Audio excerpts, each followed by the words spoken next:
Dan saudara, selama adanya Car Free Day, pada setiap minggu pagi, banyak pedagang kecil memanfaatkan untuk berjualan berbagai aneka makanan dan minuman ringan di sepanjang mulai Simpang 5 hingga Jambu-Tape Banda Aceh. Ya, berbagai aneka jajanan makanan dan minuman ringan dapat ditemukan di area Car Free Day ini. Dan tentunya berdampak pada pedagang kecil dan menengah yang bertransaksi jual beli sehingga menumbuhkan kegiatan ekonomi dan produktif bagi warga masyarakat. Ratusan pedagang kecil menjajakan sejumlah aneka makanan dan minuman di sepanjang jalan Car Free Day dari Simpang 5 hingga Jambu-Tape pada minggu pagi.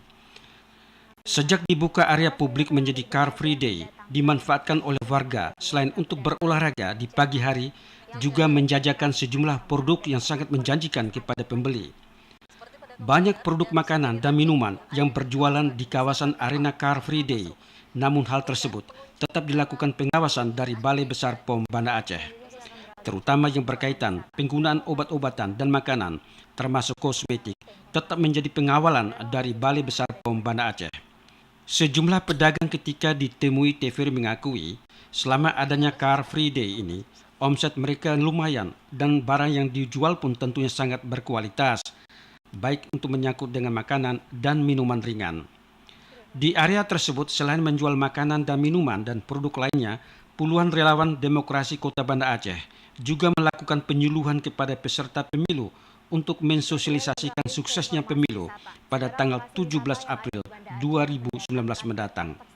Para relawan demokrasi yang bersosialisasi kepada yang berbasis agama, pendidikan, dan disabilitas tersebut, mereka mensosialisasikan kepada warga agar menggunakan hak pilihnya pada pesta demokrasi, baik untuk pileg dan pilpres. Alasan relawan demokrasi memilih di tempat terbuka, Car Free Day, dan tempat umum menjadi tugas dari relawan demokrasi untuk mensukseskan pemilu April mendatang.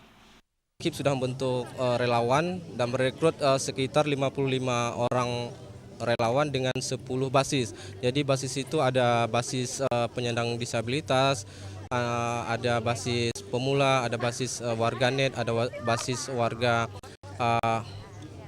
perempuan, dan lain-lain. Jadi itu ada 10 basis. Jadi targetnya adalah per basis itu mereka bekerja untuk mensosialisasikan bahwa pemilu itu penting, dan targetnya adalah untuk meningkatkan pemilih nanti di hari H 17 April 2019. Car Free Day bukan hanya sebagai tempat berolahraga, senam jantung sehat, namun lokasi tersebut menjadi arena untuk memberikan sejumlah informasi guna kepentingan warga masyarakat banyak, termasuk Balai Besar POM Banda Aceh pada HUT ke-18 melakukan aksi edukasi sosialisasi tentang pengawasan obat dan makanan bagi warga memilih dan membeli yang cerdas dalam memilih suatu produk sebelum membeli. Tim Liputan TVRI melaporkan.